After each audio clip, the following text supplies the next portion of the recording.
The new group reading test provides reports for both the group and the individual.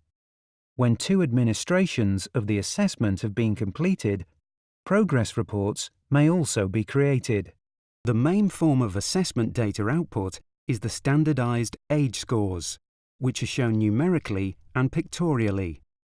Beyond this, data is presented in the form of reading ages and stay-9 scores for the 2 discrete parts of the assessment: passage comprehension, PC, and sentence completion, SC.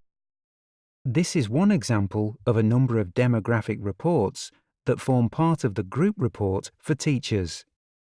Reports include a breakdown for groups such as gender, ethnicity, and SEND. Towards the top of the screen, you can see percentages of students in the group performing within the 9 stay-9s compared to the percentages in the national normal distribution of students. In the bar chart representation, the national normal distribution is shown as the pink peaked line, and the bars represent the percentage levels of the school cohort. Turning now to the individual reports, looking first at sentence completion. In this example, you can see at the bottom of the screen a question-by-question track of both the difficulty level of the question asked and whether the student answered it correctly or not. At the top are the individual score details in a table showing the standardized score, reading age, and the stay-9 scores within the 2 different parts of the assessment. Immediately below this table is a narrative giving a possible interpretation of the overall score and implications of the SC and PC stay-9 scores. Continuing with the individual report, we can see here the same tracking, but this time within the passage comprehension part of the assessment.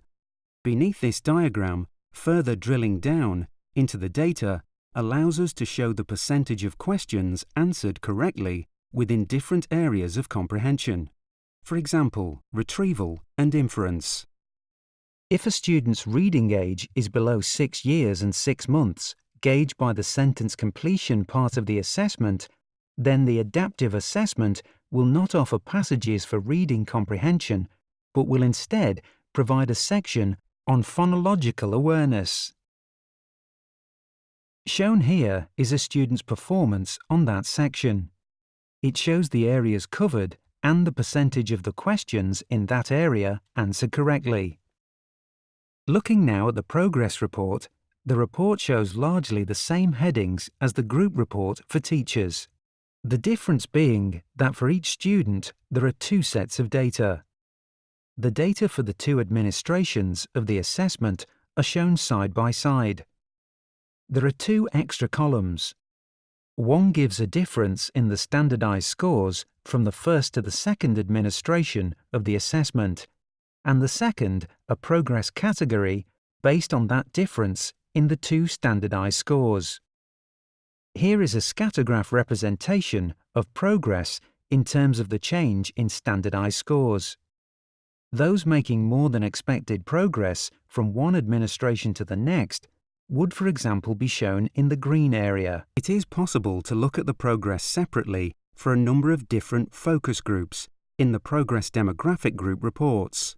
This example shows the progress data for English as an additional language, showing side by side the percentage of students scoring in the various stay-9s for the first and second administration of the assessment.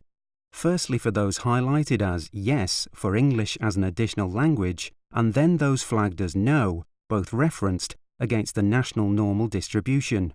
The data is shown in both tabular and bar chart forms.